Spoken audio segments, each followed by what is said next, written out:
Oh, haleluya. Bwana Yesu atukuzwe.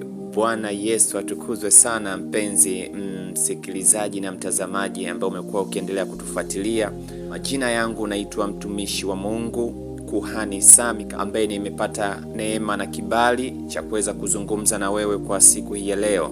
Leo nina ujumbe mmoja kwa ajili ya kwako, kwa ajili ya kuweza kuzungumza na wewe ambaye unaweza kuwa umekata tamaa. Unaweza kuwa umekatishwa tamaa na mtu, kiongozi, au unaweza kuwa pia wewe mwenyewe ni kiongozi, umekuwa ukiwakatisha watu wengine tamaa bila wewe kuweza kufahamu, au umekuwa ukiwajeruhi baadhi ya watu bila wewe kufahamu au kwa kufahamu moja kwa moja. Leo nina ujumbe kwa ajili ya kwako, naomba unisikilize vizuri sana. Kwanza kabla ya kuendelea, ni kuombe uweze kusubscribe YouTube ya kwetu ili uwe mwanafamilia pindi tu tunapokuwa tunaweka video ya kwetu ya masomo mazuri, uwe mtu wa kwanza kabisa kuweza kuyapata. Niseme tu asante kwa wote ambao mmekuwa mkifanya hivyo.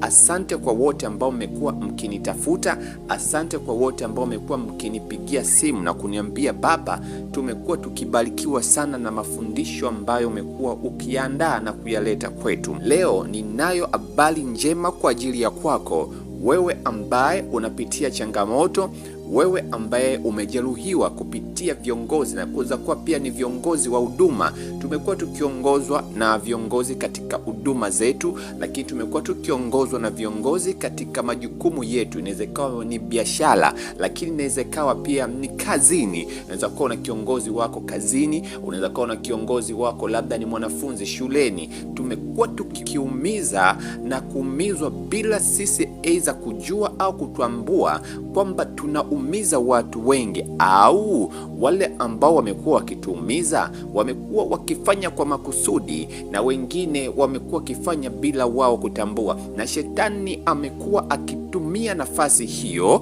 kwa ajili ya kuweza kuumiza na kuvunja mioyo ya watu wengi. Inaweza kuwa ni wewe unatumiwa kwa ajili ya kuweza kuvunja mioyo ya watu. Sikilize vizuri, unaweza kuwa ni wewe ambaye umekuwa ukivunjwa moyo.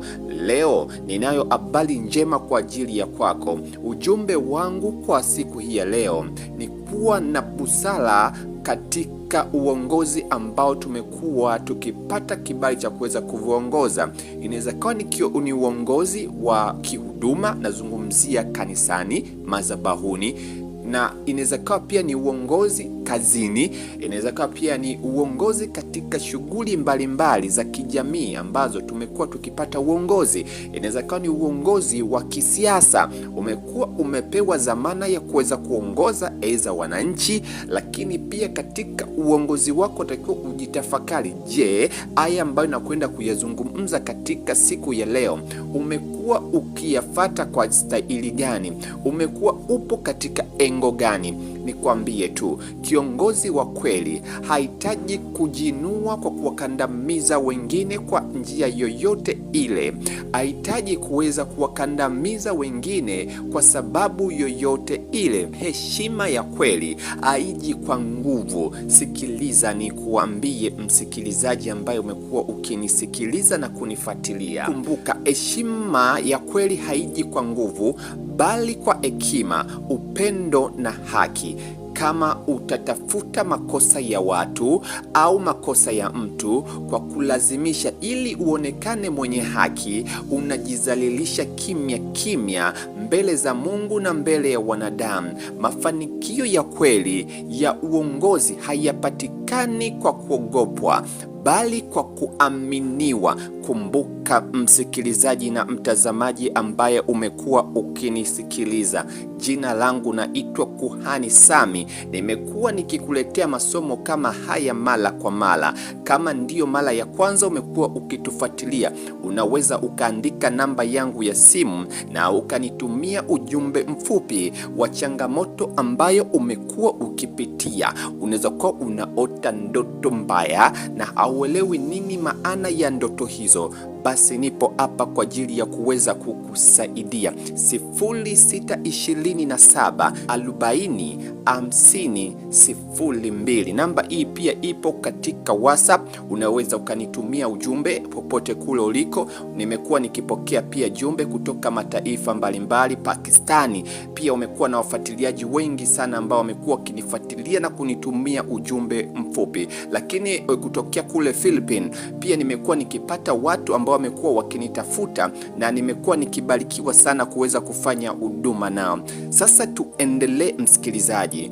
Kumbuka kwamba kiburi hutangulia maanguko ya roho na majivuno hutangulia kuangushwa. Nasema hivi, kiburi hutangulia maanguko na roho ya majivuno hutangulia kuangushwa.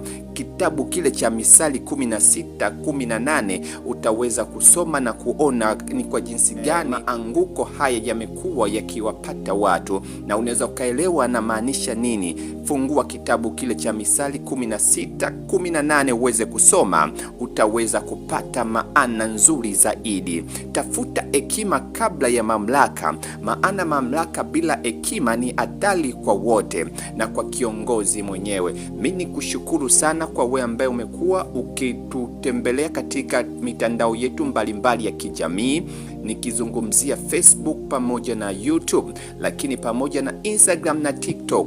Mungu wa mbinguni akubariki sana. Kuhani Sami Kapela, mimi ni kushukuru kwa siku ya leo. Ujumbe wangu ni huo: kiongozi wa kweli aheshimiki kwa mabavu. Kiongozi wa kweli anaheshimika kwa matendo yake na vile ambavyo amekuwa akiongoza watu kwa busara kutoka kwa Mungu. Ubarikiwe sana. Asante kwa kunisikiliza.